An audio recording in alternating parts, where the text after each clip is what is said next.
За сайн байцгаана уу? Би Таиланд улсад ирээд 1 жил болох чинь. Тэгээд энэ удаагийн бичлэгээ арай өөр төрлөөр буюу Таиландуудын гоо сайхны арга барилаас суралцснаасаа хуваалцъя гэж бодлоо. За Таиландуудын хувьд болохоор сүүлийн жилүүдэд гоо сайхан дээрээ охид эмэгтэйчүүд гэлтгүү, эрэгтэйчүүд нь хүртэл маш их анхаарал хандуулдаг болсон. Энэ жилийн хувьд дэлхийн мисс Таиландын мисс болсон байгаа. Тэгээ яг үнэхээр үцэглэнтэй Таиланд эмэгтэйчүүд бол маш хөөрхөн. За залуучууд нь ч гэсэн ерөн сүүлийн үед бас өнгө зүс нэлээд сайжирж байгаа. Сүүлийн үед Таиландд эслэг маш их модонд орсон. За өглөө босоод бол заавал эслэгтэй усаа уудаг. Яагаад эслэгтэй ус уудаг вэ гэхээр эслэгээ хэрэглэснээр өдрийн туршид идэж уух хүнс тэжээлийг боловсруулахад тустай. Өөрөөр хэлэх юм бол хоол боловсруулах эрхтнийг маш сайн ажилуулахад эслэг ихээр тусалдаг. Мөн эзний ашигтай бактерийн тоог нэмэгдүүлдэг гэж үздэг. За тийм учраас энэ бүхэл дэлгүүрүүдэд 7-Eleven-ээс эхлээд бүхэл дэлгүүрүүдэд эслэг зарж идэг. Тэгээд эслэгээ бол өдөр тутамдаа аваад уучдаг.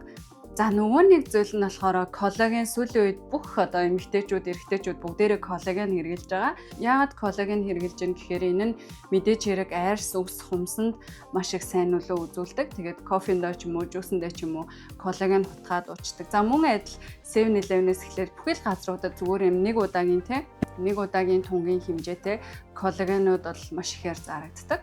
За дараагийн нэг зүйл нь бол миний амьдралдаа хэрэгжүүлж байгаа зүйлсүүдийн нэг. За юу вэ гэхээр арьс арчилгаагаа хийхин тулд ихэнх эмэгтэйчүүд нүүр, хүзүү, гараа арчлаад тэгээд болчдөг гэж магадгүй тий. Харин энд бол сугаа арчилдаг, нэмээд хөлөө арчилдаг. Бод эмэгтэйчүүд нь халуун орон учраас ил задгаа хувцас маш их өмсдөг. Тэгээ ил задгаа хувцас өмсгөөр туг мэдээж харагддаг. Тэгэхээр сугыг бол яг арьстайгаа адилхан, нүүрний арьстайгаа адилхан хэмжээнд арчилдаг.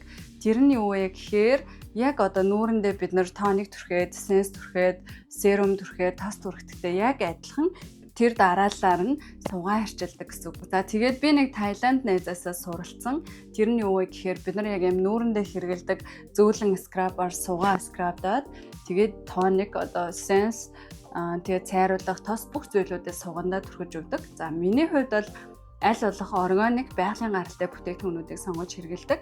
Яагаад тэгэхээр суг маань өөрөө мэдээч хэрэг хөхтэй ойрхон байгаа. Тийм учраас эрүүл мэнд талаас нь органик бүтээгдэхүүнүүдийг сонгож хэрэглэдэг. За энд бол яг үнэндээ янз бүрийн бүтээгдэхүүнүүд байж идэг. Тэгээд тэдрийг сайхандаа, сугандаа бас хөлөндөө маш их хэрэглэдэг. Хөлөндөө бүр маш их анхаарал хандуулдаг. Яа тэгэхээр үргэлж юм углааш тий эсвэл юм тавчиг гэх юм уу хайшин Кроксын гутлууд эдэг штэ тий тийм гутлуудыг маш ихээр өмсдөг. За тэгээд хөлөө яг адилхан скрабдаад, уужуулаад, дээрэс нь тосоо түрхээд, маска түрхээд яг л ингээл нүүр гараа арчилдагтай адилхан арчилдаг. Тийм учраас энд бол ер нь хөл нь холцруулсан ч юм уу гэдэггүй. Ер нь маш гоё, цэвэрхэн хөлтэй хүмүүс явдаг.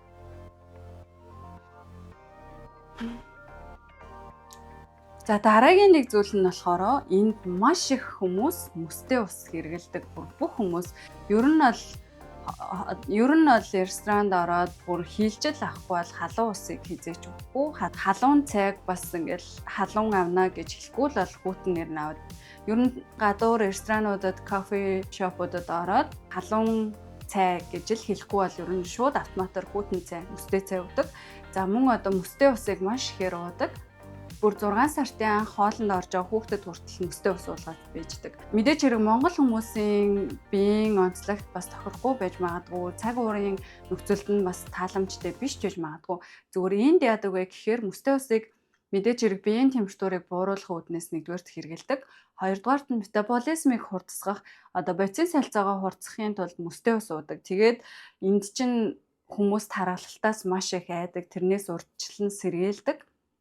Тэгэхээр мөстэй ус хэрэглэснээрээ мөстэй усыг биеийн температурт буцааж хүрэхийн тулд бие ингэж автоматар энерги шатаадаг гэдэг нэг тийм ойлголт байд юм байлээ. За тэгээд энэ нь бол та бүхнийг заавал ингэж мөстэй ус уу гэж байгаа юм биш шүү. Зүгээр энд тийм байдаг гэж сануулж байгаа. За тэгээ ерөнхийдөө бол хүүхдүүдийг ч гэсэн багаас нь эхлээд маш их жин дээр нь анхаарал хандуулдаг. Ер нь ихэнх Таиланд хүүхдүүд юм жижигхэн жимшиг, туранхай жимшиг биетэй харагддаг. Тэгэд томроод ирэхээрээ сүүлийн жилүүдэд бол ялангуяа хүүхдүүдийн өсөлтний дундаж өсөлт нь бол өссөн. За яагаад ингэдэг гэхээр нэгэнд таргалчих юм бол мэдээж хэрэг таргалтаас одоо үүсэлтэй янз бүрийн одоо халдварт бус өвчлөлүүд байгаа тий. За нөгөөтэйгүр нэгэнд таргалцсан одоо хүүхдүүд бас өөртөө сэтгэл хангалуун бус байх гэдэг ч юм уу тий. Янз бүрийн сэтгэл зүйн асуудал үүсдэг учраас тэрийг ингэж багаас нь анхаарч ирдэг. Жишээлх юм бол хүүхдүүдийн одоо ланч боксыг буюу өдрийн хоолыг бэлдээд явуулахдаа ихэнх ээж аавууд нь ерөөхдөө снэк маягийн зүйлүүдийг тавьчихдаг.